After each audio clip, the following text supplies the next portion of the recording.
नमस्कार।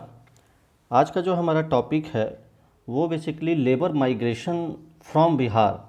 मतलब बिहार से जो श्रमिकों का प्रवास होता है बाहर कमाने के लिए, रोज़गार की तलाश में, बहुत सारे कारणों से जो श्रमिकों का प्रवास होता है उसी के संबंध में आज हम बात करेंगे।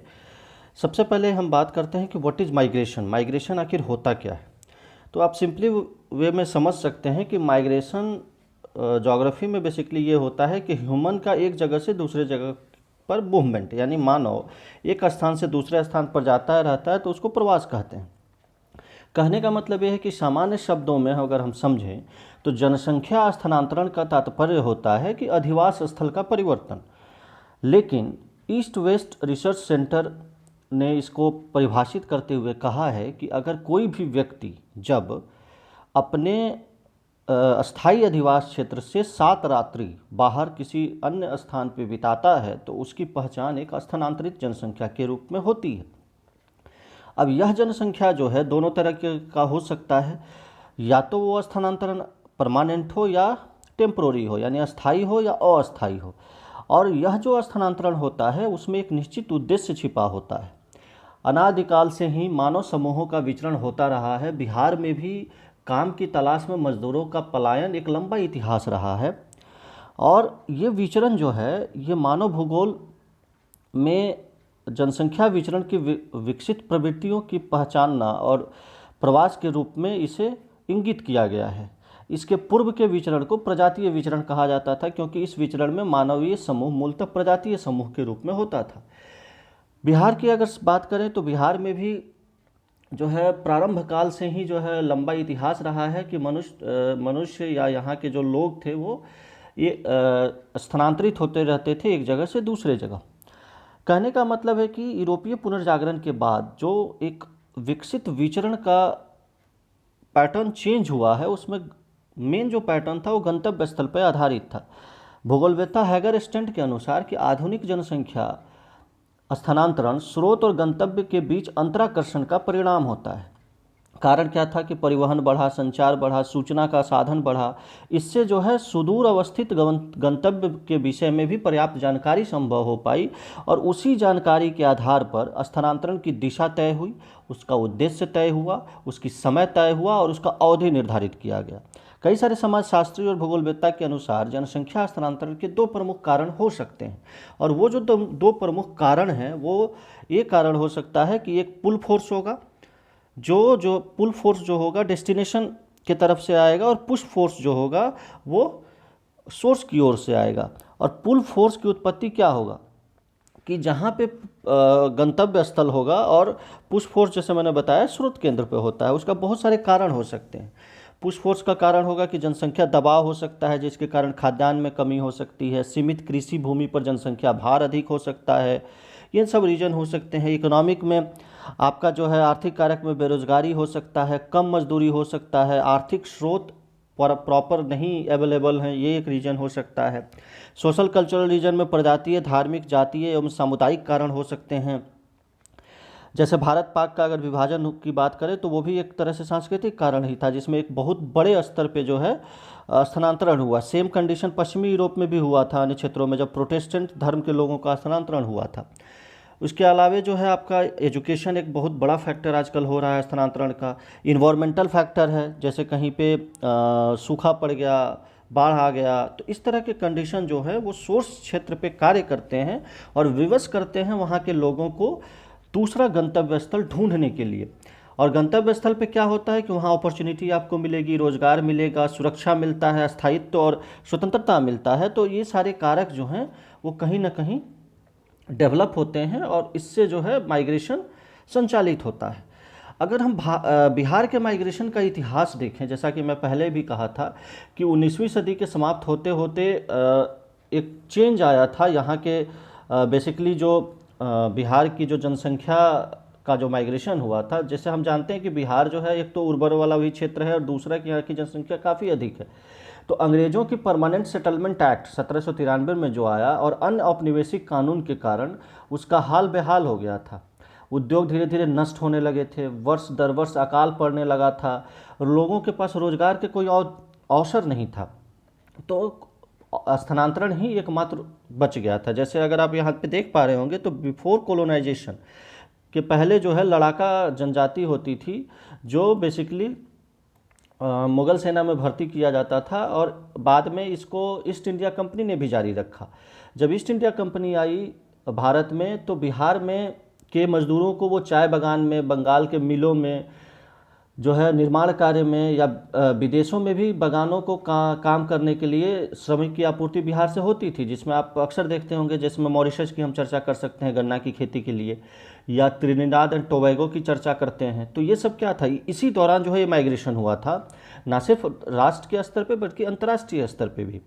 जब आज़ादी मिली उसमें हरित क्रांति और जो है डेवलपमेंट का दौर शुरू हुआ। बिहार चूँकि उतना डेवलप नहीं था, तो लिस्ट डेवलपमेंट के कारण यहाँ के ज़्यादातर मजदूर जो है वो चले गए पंजाब और हरियाणा, और हरित क्रांति के दौर में जो है निवेश में तेज़ी के कारण प्रमुख केंद्र भी वहाँ पे उभरे, तो वो जो है एक अलग दौर शुरू हुआ पंजाब और हरियाणा साइड में लेबर माइग्रेशन का।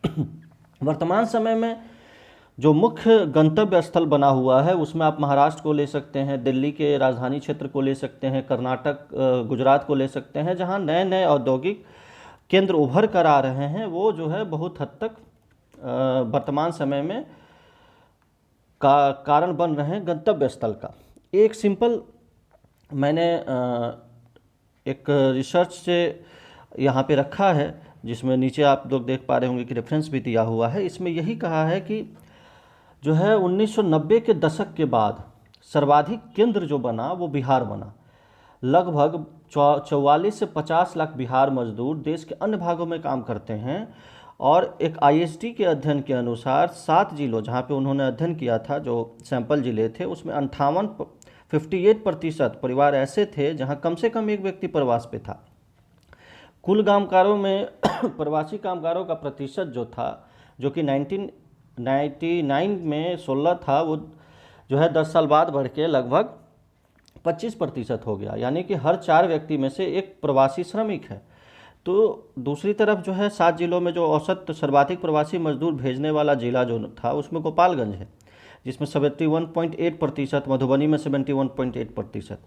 उसी के हिसाब से Indian institute of population study के हिसाब से 17 जिलों में ग्राम पंचायत सर्वेक्षण में अररिया में प्रवासी मजदूरों का प्रतिशत लगभग 50% है, से अधिक ही है, 53%।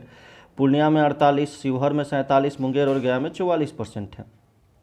और जैसा मैंने प्रारंभ में भी बोला कि लोकप्रिय जो गंतव्य स्थल है वो दिल्ली, पंजाब और महाराष्ट्र बना हुआ है, और जो मुख्य सेक्टर जहाँ वे काम करते हैं वो है मैन्युफैक्चरिंग सेक्टर हो गया, इंडस्ट्री और एग्रीकल्चर सेक्टर हो गया।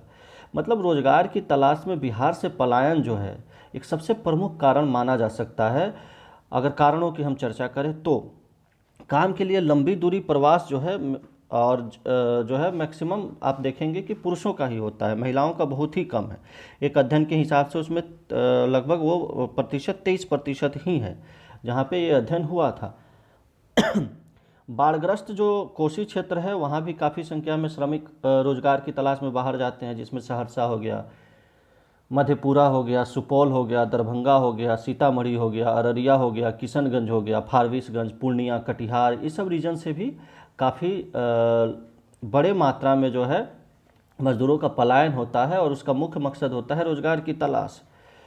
अगर हम बात करें एक नेशनल सैंपल सर्वे की, 2008 में इनका सर्वे हुआ था, जिसमें ये इन्होंने कहा था कि काम की तलाश में राज्य के बाहर जाने वाले कुल मजदूरों में से 79% गाँव से गाँव में जाते हैं।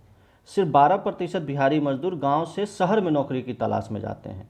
हालांकि आईएचडी के अध्ययन में एक अलग बात कही गई, और उसमें जो है इसको कहा गया कि 2011 की अगर हम बात करें तो 2011 के हिसाब से ज़्यादातर लोग जो है शहर की ओर जाते हैं, और जो है ये पैटर्न एक तरह से चेंज हुआ है। उसी हिसाब से अगर बिहारी मजदूरों की बात करें तो बिहार में काम करने के लिए सबका अनुभव अपना अलग अलग है। राज्य से बाहर जाने वाले मजदूरों का अनुभव सामाजिक आर्थिक दशा पर निर्भर करता है कि किस जिले का है, किस जाति का है, किस वर्ग का है, और उसके पास कितनी ज़मीन है। उस आधार पे जो है वो एक आधार बनता है कि वो दूसरे जगह पे जो जाता है तो किस तरह की मजदूरी करता है। तो कहने का मतलब है कि सामाजिक आर्थिक जो है एक फैक्टर भी बहुत बड़ा रोल पैदा करता है बिहारी माइग्रेशन का। हालांकि उनको जो है कई तरह की चुनौतियों का भी सामना करना पड़ता है। आज वर्तमान समय में जो आप देख पा रहे होंगे, कोरोना संक्रमण के इस काल में जो मज़दूर बिहार और यूपी के जो मज़दूरों की हालत हो रही है, वो कहीं न कहीं जो है इसके प्रभाव को और इनकी संख्या को स्पष्ट करता है। रजिस्टर्ड 28 लाख जो है मज़दूर माने जा रहे हैं कि बिहार से बाहर हैं। तो ये सब जो इतनी बड़ी एक तादाद है, लगभग 6 से 7 माना जाता है एक स्टडी के अनुसार कि पूरे बिहार में 6 से 7% आउट माइग्रेंट्स हैं। तो ये जो आउट माइग्रेशन या ये जो रोज़गार की तलाश कहें या शिक्षा की के कारण कहें या हेल्थ सर्विस, जो भी कारण रहा हो जिसके कारण से वो लोग एक लंबे समय से बाहर मजदूरी करते हैं और अपना जीवन यापन करते हैं, तो उस संदर्भ में जो है एक बहुत ही बड़ा दायित्व तो बनता है ना सिर्फ सरकार का बल्कि प्रशासन का भी, कि वो जो है मज़दूरों को एक अच्छा माहौल पैदा करे या प्रदान करे, ताकि जो है वो लोग अपने कार्य को अच्छे से कर पाएँ, क्योंकि वहाँ की इकोनॉमी में इनका भी योगदान को कमतर आंका नहीं जा सकता है। अगर हम बात करते हैं प्रॉब्लम्स की, तो बहुत सारे प्रॉब्लम्स आते हैं। अगर हम बात करें डेमोग्राफिक की, तो ये दोनों प्रॉब्लम लेबर माइग्रेशन का, ये जनसांख्यिकीय प्रभाव दोनों जगह आपको स्पष्ट होता है, ना सिर्फ डेस्टिनेशन यानी गंतव्य क्षेत्र पे बल्कि स्रोत क्षेत्र पे भी। अगर यहाँ से ज़्यादा आप एक आंकड़ा देखेंगे तो सिवान और गोपालगंज में सेक्स रेशियो बहुत ज़्यादा है। इसका मेन रीज़न यही है कि वहाँ पे मैक्सिमम पॉपुलेशन जो है वो प्रवासी है। तो दूसरा चीज़ कि यहाँ का स्ट्रक्चर चेंज होता है। यहाँ पे मैक्सिमम पुरुषों की जनसंख्या अगर कम होगी तो वो एक समस्या है। जहाँ पे जाते हैं अगर उनकी सामाजिक आर्थिक स्थिति अच्छी नहीं है तो वो जो है वहाँ पे एक जनसंख्या प्रेशर होगा। जैसे दिल्ली को आप ले लें, मुंबई को ले लें, वहाँ पे एक अलग से जनसंख्या प्रेशर है और उसका यही रीज़न है माइग्रेशन। इकोनॉमी की बात करें तो इकोनॉमी तो दोनों जगह का जो है चरमराता है, क्योंकि यहाँ पे मज़दूरों का अगर माइग्रेशन अधिक मात्रा में हो रहा है तो कहीं ना कहीं जो है स्रोत क्षेत्रों में बेरोजगारी की समस्या का समापन तो हो जाता है, लेकिन गंतव्य क्षेत्र में अगर अधिक से अधिक लोग आएंगे तो वहाँ पे फिर रोजगार संबंधी तनाव उत्पन्न हो जाते हैं। इस तरह की कई समस्याएं देखने को मिलती है। दूसरी ओर कि यहाँ पे जो है मज़दूरों की कमी होने के कारण जो है कहीं ना कहीं जो है अन्य कृषकों को या अन्य उद्योगपतियों को जो है नुकसान उठाना पड़ता है। उसी तरह से सामाजिक सांस्कृतिक प्रभाव भी पड़ता है, जिसमें आप कह सकते हैं कि आपसी सद्भाव जो है बिगड़ता है। सांप्रदायिक, जाति और राष्ट्रीयता के नाम पर तनाव उत्पन्न होते हैं। इन्वायरमेंटल कई सारे होते हैं कि अगर सामाजिक आर्थिक स्थिति ना हो तो धीरे धीरे जो है स्लम्स डेवलप होने लगते हैं और उस स्लम्स में संरचनात्मक अभाव होता है, जिसके कारण से इन्वायरमेंटल प्रॉब्लम्स होते हैं, चाहे वो वाटर पोल्यूशन हो, एयर पोल्यूशन हो, और अनेक तरह की समस्याएं होती है और हेल्थ प्रॉब्लम भी इससे जुड़ जाता है। राजनीतिक प्रभाव की अगर बात करें तो मुख्य रूप से ये इसमें भी पॉलिटिक्स इन्वॉल्व हो जाता है और बहुत हद तक जनसंख्या का जो स्थानांतरण होता है वो राजनीतिक निर्णयों से भी प्रभावित होता है।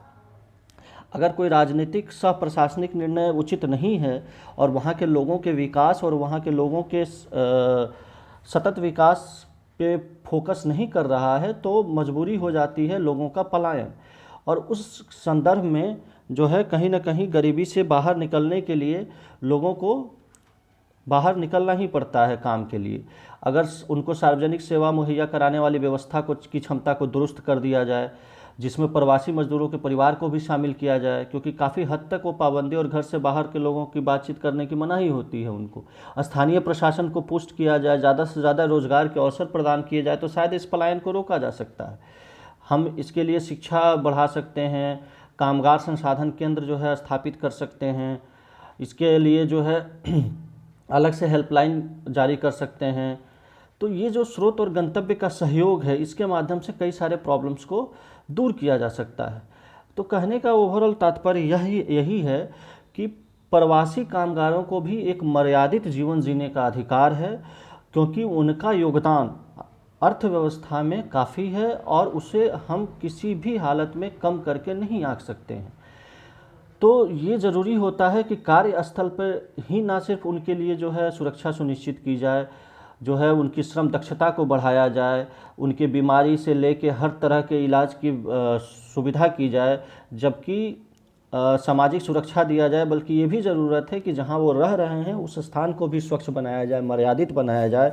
और जो एक भेदभाव है और जो एक आर्थिक विषमता या जो सामाजिक तनाव को जन्म दे रहा है, इसको दूर करने का प्रयास किया जाए। तभी जो है बहुत हद तक इस माइग्रेशन को रोका जा सकता है। और अगर माइग्रेशन होता भी है तो आपसी सहयोग से, स्रोत और गंतव्य क्षेत्र के आपसी सहयोग से इसे बहुत बेहतर तरीके से डील किया जा सकता है। मतलब आने वाले दिनों में हो सकता है कि ये चीज़ जो है और ज़्यादा उभर कर सामने आए। तो बेहतर यही है कि हम वर्तमान समय की चीज़ों से सीख लें और इसको और बेहतर बनाएं, ताकि जो लोग भी बाहर काम करते हैं या जो आपकी अर्थव्यवस्था में सहयोग करते हैं वो आगे भी करें और बेहतर देश के विकास में योगदान दें। बहुत बहुत धन्यवाद। आई होप आपको अच्छा लगा होगा। Thank you.